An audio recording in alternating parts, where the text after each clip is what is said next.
the challenge of post-racial 21st century ideologies. So while that was not specifically speaking of post-racial ideology, but internalized racism, in current times, a challenge appears to be addressing the combination of these two mindsets that may exist within a person, unbeknownst to him or her. For someone passionate about liberating the African mind while in the position of chairing an HBCU psychology department in these times, how might the vision for HBCU students and faculty be impacted by often shifting and nuanced racialized thinking? In a study entitled "Don't Call Them Post-Racial, Millennials' Attitudes on Race, Racism, and Key Systems in Our Society," from 2011, saw that most of the young people, 18 to 25, African American, white, Latino, and Asian, did believe that race still matters for criminal justice, education, and employment. Yet, disturbingly, black young people in the study did not consistently nor readily perceive institutional racism as a factor in healthcare nor housing. The study highlighted how millennials are apt to struggle with defining and providing examples of institutional racism, but rather seem to mostly give examples of individual, interpersonal racism, which a substantial number may even deny having ever experienced. Particularly for healthcare and housing, black millennials in this study were sometimes adamant that social class is the variable which most influences the outcome of obtaining quality healthcare and housing. For example, they made comments such as, "If you've got the deep pockets, then you will get the good doctors and healthcare. Race is irrelevant." It's not an easy process to teach students that while social class is an important variable, it does not automatically negate the significance of race, nor the intersection of race and class. Butler Sweet, another study from 2011, studied middle-class black college students who were from monoracial, biracial, or transracially adopted families. Okay, so everybody's black who they studied, but they were adopted by parents who might have been mono, trans, or biracial. These students' ideology was summarized as, "Race is not what defines me," which was the title of the study. Thus, in today's U.S. climate, chairing a psychology department at a black university provides no assurance that traditionally aged black college students in the environment will have positive black identity, nor a salient black identity. Add to this the complexity of the racial ideologies of the faculty, the staff, and non-black students who may be specifically recruited to the HBCU environment in the 21st century, and this can make for reoccurring, awkward encounters around race and social justice. As an example, a non-traditionally aged white student in my class 3 years ago said that he resented having to read Terry Williams' book, Black Pain, We Only Look Like We're Not Hurting. Any of you ever heard of this book? Yes, it's a good book. Let's read it. Okay? Because it made him feel as though the book was blaming whites for systemic and societal pressures related to the depression of some blacks. There seemed to be no consideration at all that he elected to attend an HBCU. So why wouldn't there be an anticipation of reading a book that focuses on an issue such as depression in blacks. Though certainly not the majority, some highly vocal black students also voiced discomfort with reading the book, particularly as they were concerned about how the book might be perceived by people in the class who were not black. Another example of white privilege in black space came in the way of a white tenured professor who freely verbalized his objection to our black psychology course being a required course rather than an elective.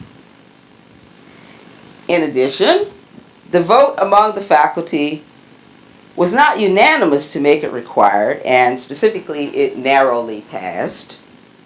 1 no, 5 yes, 3 abstentions. How could this be in a historically black university department? You all are going to tell me this. That's why we're going to have a dialogue, because you all are going to help me.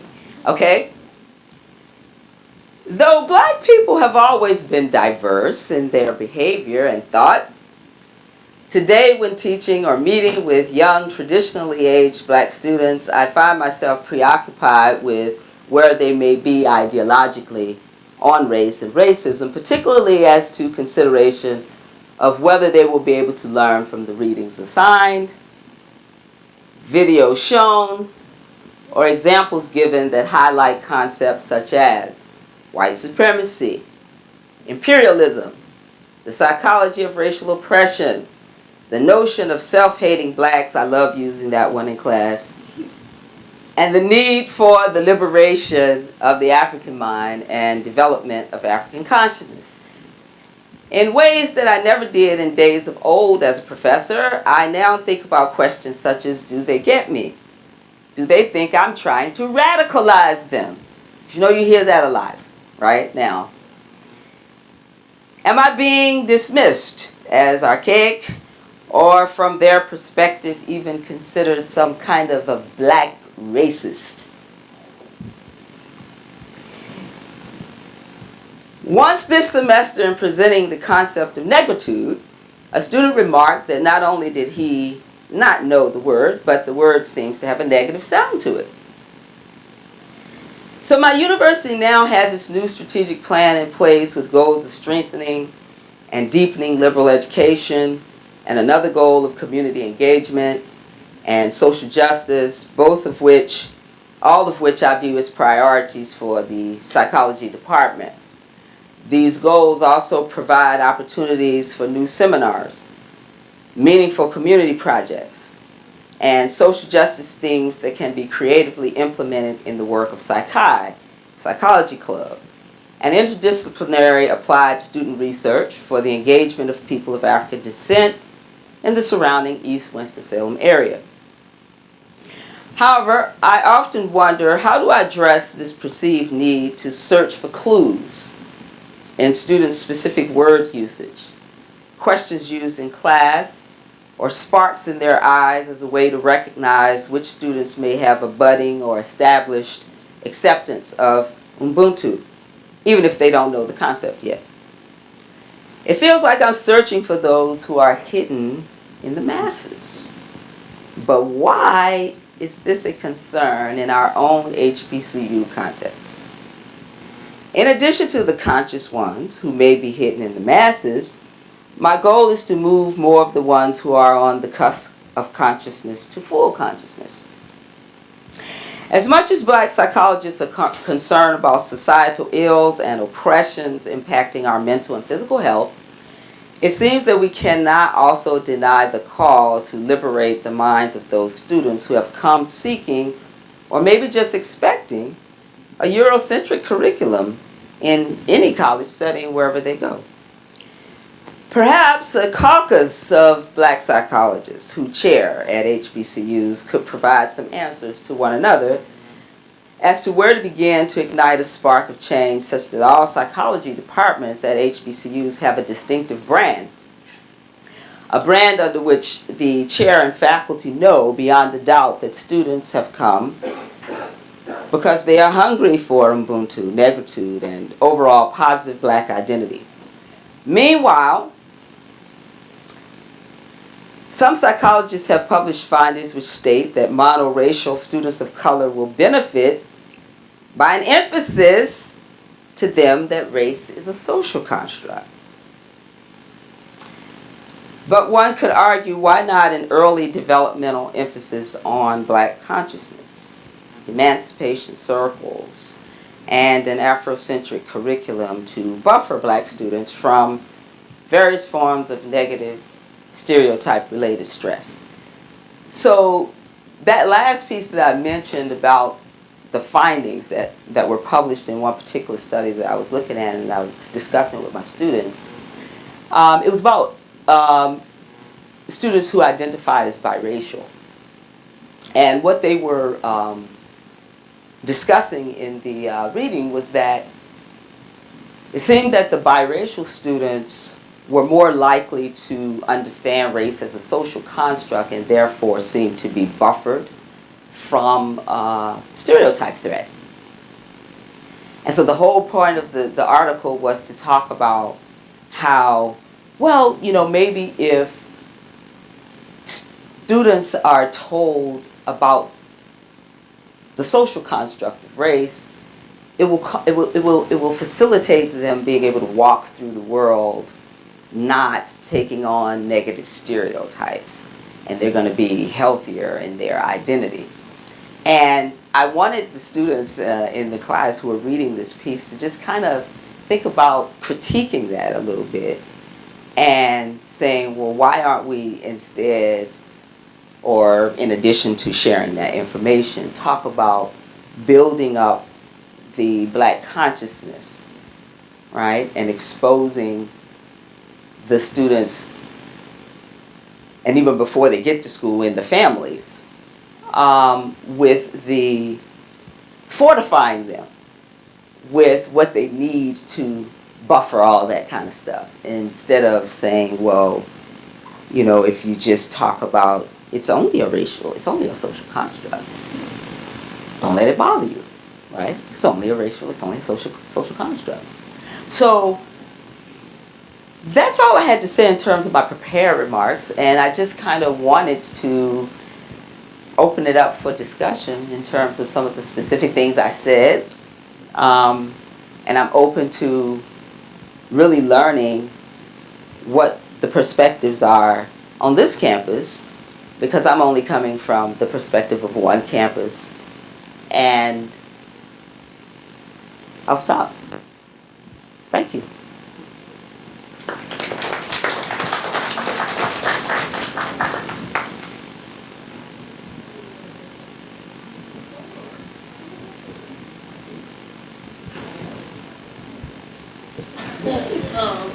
Okay, so one suggestion I was thinking of when like trying to combat against the opposition from incorporating Afrocentric principles in learning and in teaching, I was thinking you could take like an incognito approach, so like give them the learning, the materials that you would normally give them. So like if you were taking theories from Freud, you would take a look at those theories and flip them on their heads and be like, well, how does this relate to like African people, and how can we take these other theories that are similar but look at African people in a non-deficiency regard, and how to flip this on its head so that we're taking both of these theories but incorporating them into furthering the black consciousness. I don't know how if I said that right, but you know what I'm saying? Like, go into the system, Trojan Horse it, you know.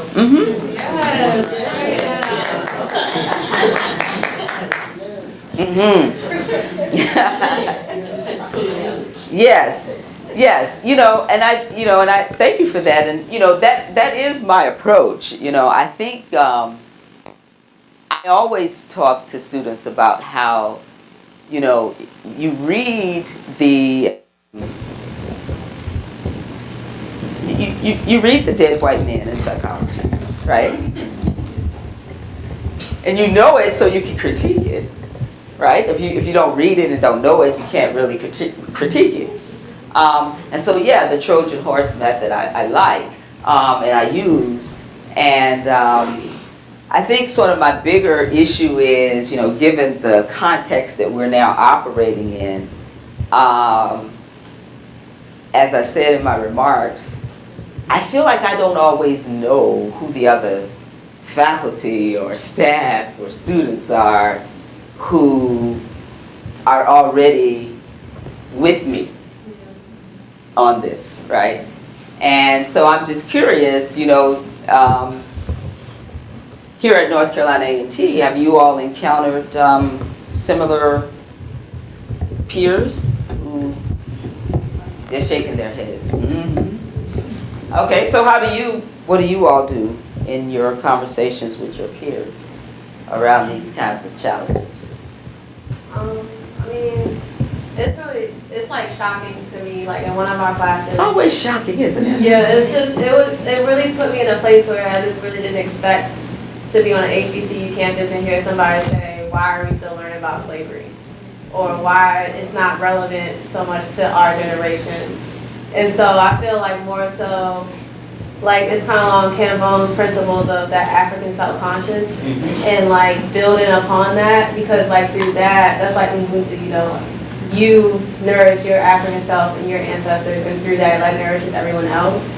So I feel like it's more so teaching like that principle of like we have our own African self-consciousness, and we can nourish that on our own. We can understand how important our ancestors are, like here and in the past, like how they nourished us to keep moving forward. Good. Thank you.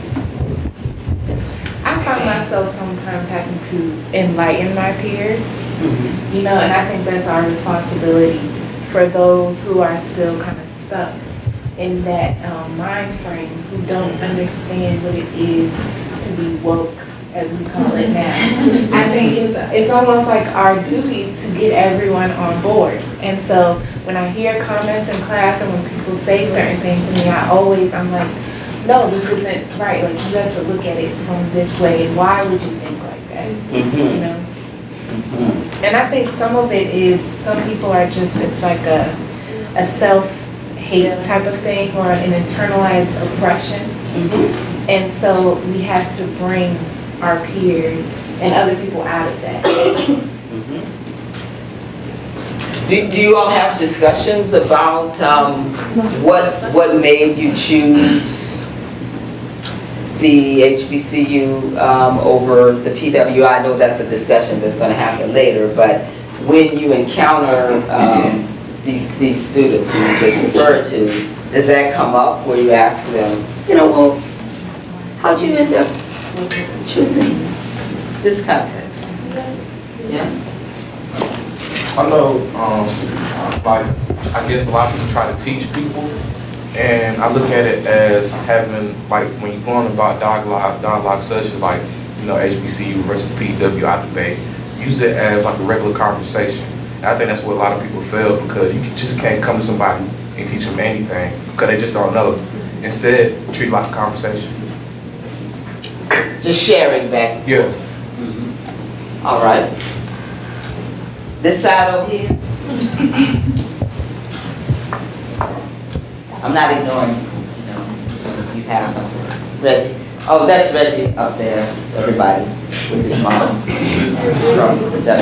Oh yeah, I'm a senior at Mississippi State. So one of the problems that we have on campus is we have this problem where we have to deal with the new blacks, or what you call hotep, and then you call the actual conscious people. So, and at the same time, when you're really conscious, you get tired of arguing with black people that don't know. So it's kind of like, do I keep educating them, or do I just let them learn on their own? Because like one of our, if anybody knows Rhodey Lamb, he talks about malicious ignorance and just regular ignorance, not really knowing. And I think when we come in as freshmen, we're like so vulnerable to information. So one of the things I try to say is, if you're really conscious, try to give them the resources that you're using, so that we don't have to keep going through this whole hotel mindset. Because a lot of people are really going by Facebook memes and thinking they're kicking some knowledge. But then once you get on, that's why I'm thankful for Black Twitter. Once you get on Black Twitter, they will correct you as soon as you tweet something crazy. So I think that's one of the issues that we have too. And also, we have a problem with faculty too, as all faculty that are Black aren't really for us. Because we're on the HBCU, and I had a person in the bookstore, I was trying to buy a shirt, and I had a Black Lives Matter shirt on. And she was like, Black Lives Matter, you mean all lives matter? And this was the whole time where it was just after Baltimore. And sometimes you just get so tired because you keep thinking about Black killings all the time. It's so tiring. You see the videos of killing, that's tiring. You get tired, so you just like, okay. And you just walk off. And sometimes you really have to do that, but at the same time, you're at a HBCU. And you're talking about all lives matter. Black lives matter. You just don't understand the concept behind Black Lives Matter. So I think too, we have a problem with faculty. So one of the questions I've always asked is, how do we get all, you're not really gonna get all the faculty on board, but how do we get the majority of them to be a part of the faculty that's teaching us about Black consciousness? Is that something we have control over? We do, but we don't. Well, is that a question you're tossing it out for anyone to respond to? I mean, there are other faculty. Can we take it a step further though? Sure. And why don't we even have a faculty that would even do that? Have you looked at the demographics of our faculty now? Do they look like us, the majority of them? We've been through, cycles of, people in and out, and when you're talking about, do they look like us? Yes, the majority do. However, I guess to answer Reggie's question, I learned just this year that a lot of the hiring committees don't take advantage of the opportunity to add the supplemental questions in. And sure, supplemental questions have to be screened by above you, or outside of you, I should say. And so for the first time, this year when we had our search, we did use those supplemental questions that ask about candidates' sort of knowledge and understanding of HBCU's mission and legacy in such a way where they couldn't just go Google it and answer it, because it's easy to tell. It was easy to tell like who may have just kind of Googled something and put an answer together. But I wanted to say I keep thinking you're telling me I'm messing up the mic, oh, no. but you're in the conversation, yes, so ma'am. good. And I just want to say, in some instances, some of the faculty don't even understand what HBCU means.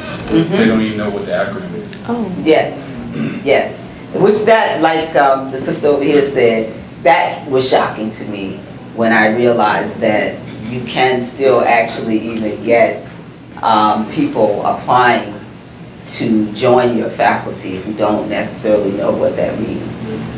And so I think using those supplemental questions, Reggie, is one way to get at that, because you gotta really almost kind of give people a test in a way that is legitimately and legal, because everybody can apply.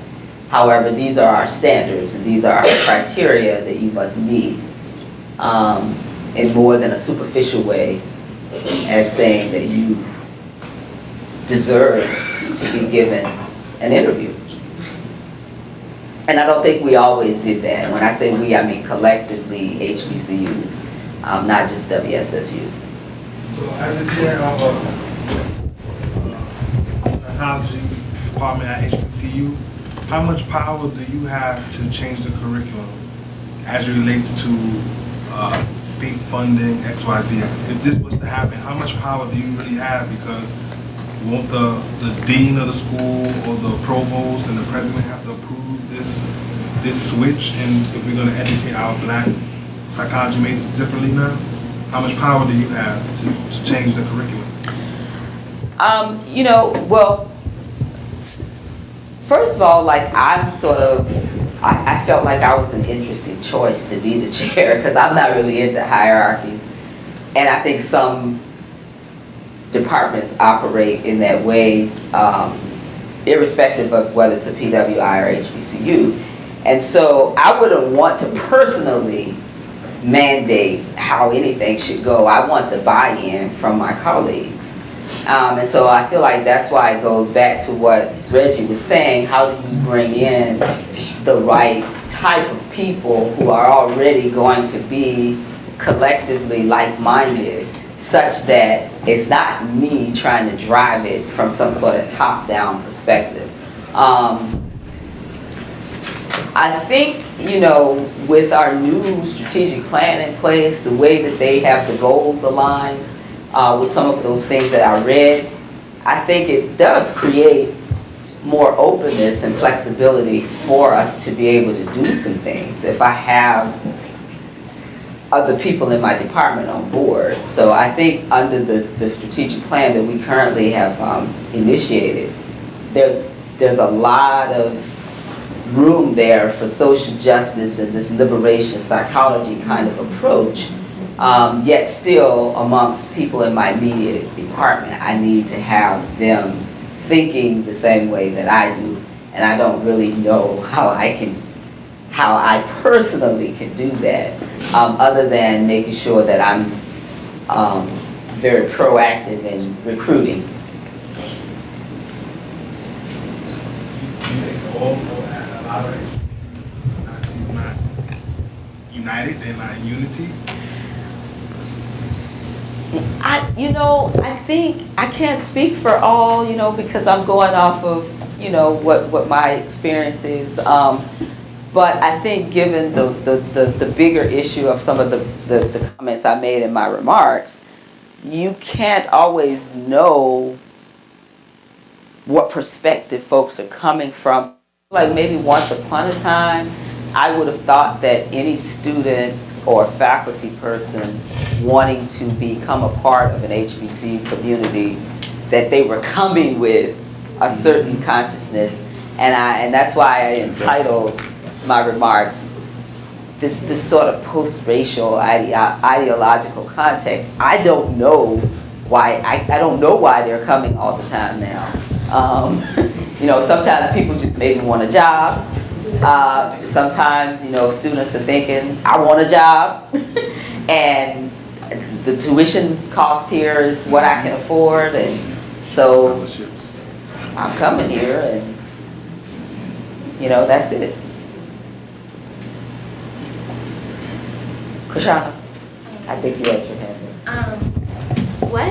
What is your definition of liberation psychology? Because I feel like one of the big problems with the faculty and maybe the students is, there's this divide in the so-called conscious community.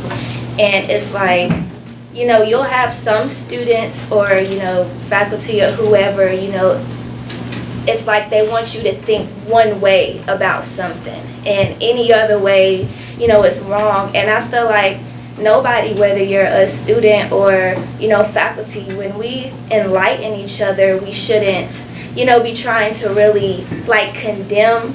It's all about opening our minds up to, different things. Like that's what I think as far as liberation is, like the freedom to think on your own and by yourself. So what would you say liberation psychology is?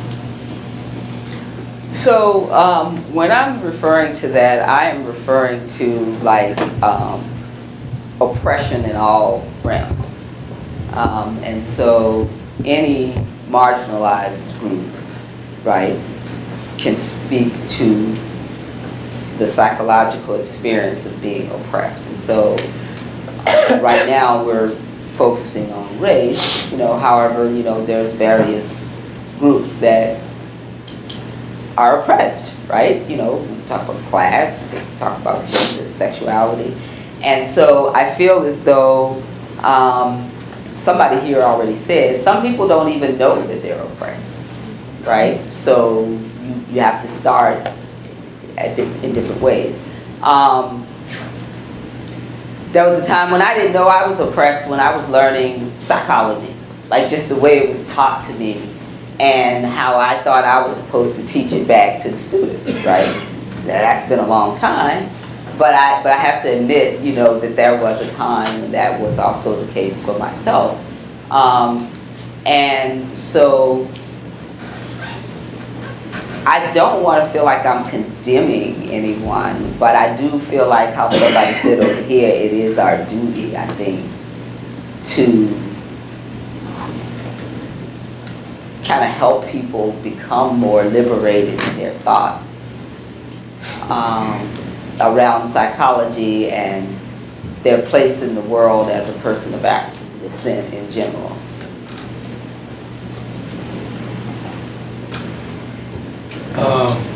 Can you speak to what you think is the root cause of racism?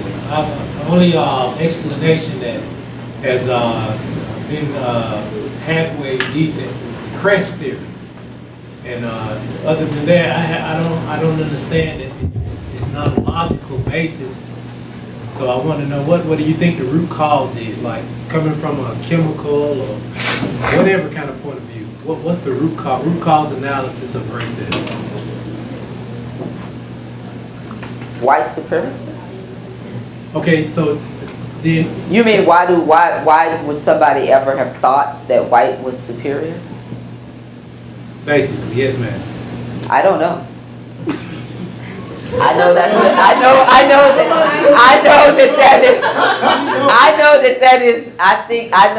is the biggest lie and myth that's been perpetuated around the globe, and that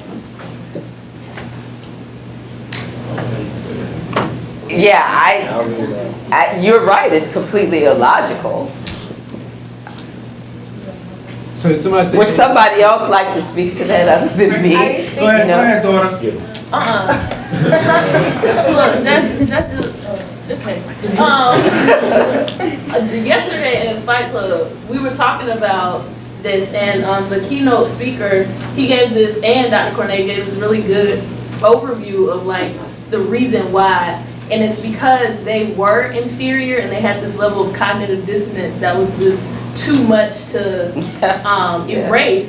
So they implemented this racism and inferiority complex on all of us to make them feel better, and to soothe like whatever conscious moral battles they were having generationally. So I think that might be like, I don't think it might be chemical, or if anything, it might be genetic, because they just. Why is it genetic? Why is it genetic? I'm not saying that, because you want me to say that their genes are inferior, but I don't want to like disrespect, because I feel like that kind of might be. We're not disrespecting, but we live. Talk. I don't know who said that, but I mean that. Do you get what I'm saying though? I'm listening. I mean, I'm saying like overall, it's just because they were an inferior race, and in order to justify and to survive, they had to make us feel as though we were inferior. So they implemented this institution of racism to keep us feeling inferior and to soothe their own cognitive dissonance, if that makes sense. When you say crest theory, you're talking about Frances Cress Wilson.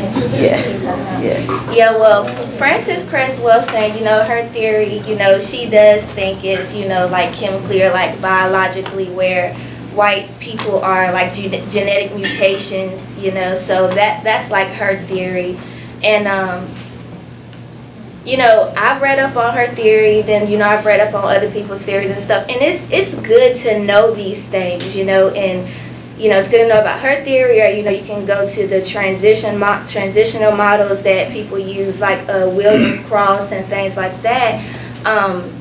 But I also think we have to realize how some of these things oppress us in the way we start to think about ourselves when we read these different things. I don't think nothing that we read should, keep our minds where it's like, oh, this is the answer, so this is what I'm just going to start teaching to everybody. I still feel like it's important, even if you feel like, okay, this is the answer right here, I think it's important to introduce all the other theories and ideologies so that, you know, you can critique them. Like you just said, we learn about different things, Eurocentric things, so we can critique them, and we need, you know, to do the same with our things also. So I just wanted to add other theories that talk about racism as a justification. The isms are justification. So when you do something horrible to people, like kidnap them and force them to work and abuse them, people have to create these justifications for why that is an acceptable thing to do. And so it is a constant justification making up why that's acceptable, because these people are this or these people are that negative thing. And really at the root about being about profit, about being about capital and making money. So that's some arguments around racism is root cause is about making money and justifying horrific treatment of people. Capitalism. I would like to add also to that too. I think it was institutionalized actually when it came to the United States more so because if you look at early times, it was more about your region. You were even named by where you came from versus your skin color. So when they came to the United States, it became more prevalent because the majority of them were European that came here. So in order to make their capital or to keep their capital, it became institutionalized. Even when they created slavery, they didn't have no way of letting people out of slavery. In earlier times, you worked for a certain amount of time as a slave, and those people were given freedom after that point in time. There was no freedom for slavery here at all. Your family, your kids, it went on for generations. So it was a capitalist thing.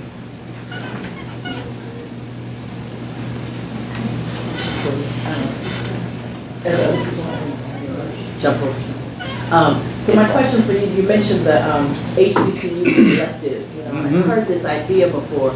I wanted to hear yours or anybody in the room, if you envisioned what an HBCU collective would look like. You know, what would that look like?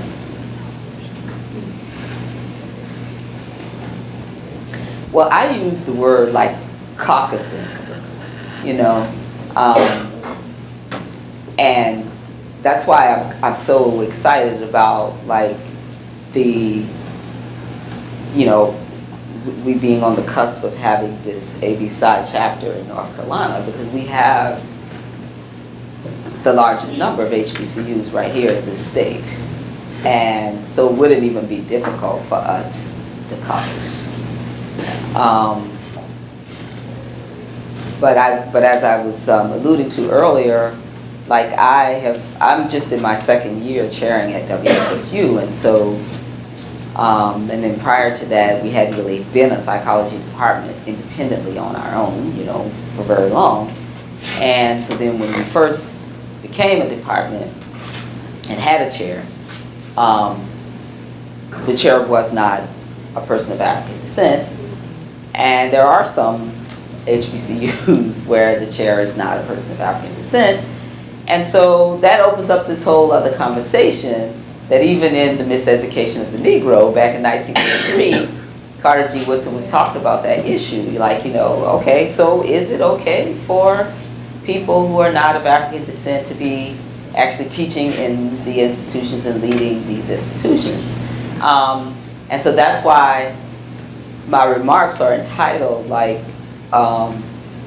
you know, this context that we're in, of where you will have people of various racial identity telling you, I don't see color, I'm colorblind.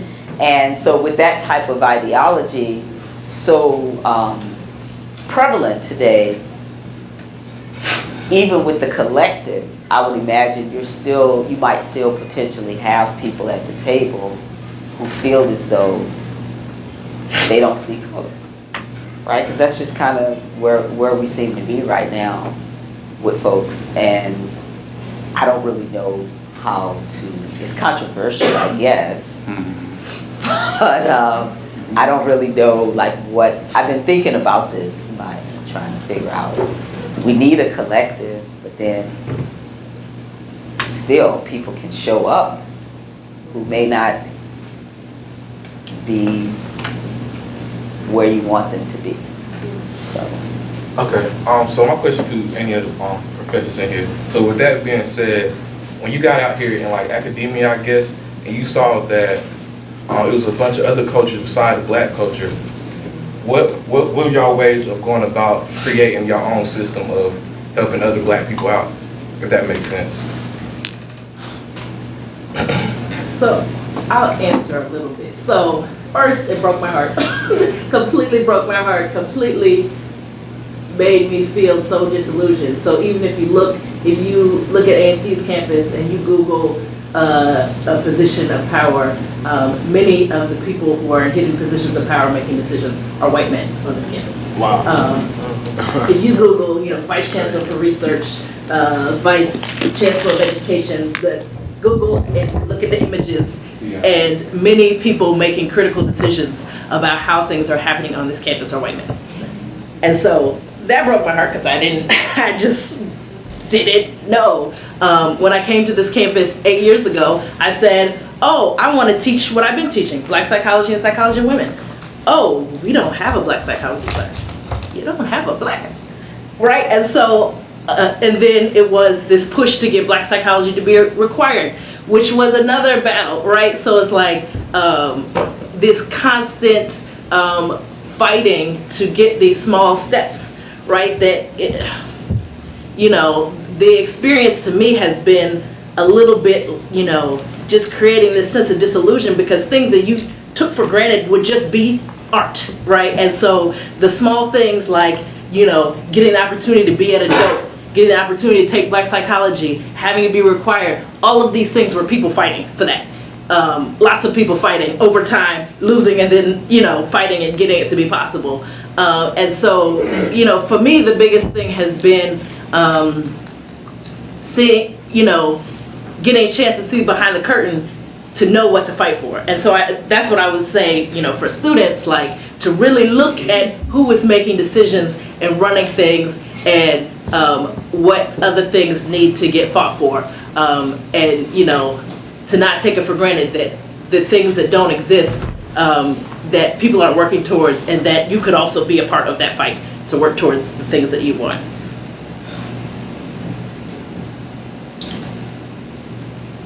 I just have a question, and I guess anyone can speak on it.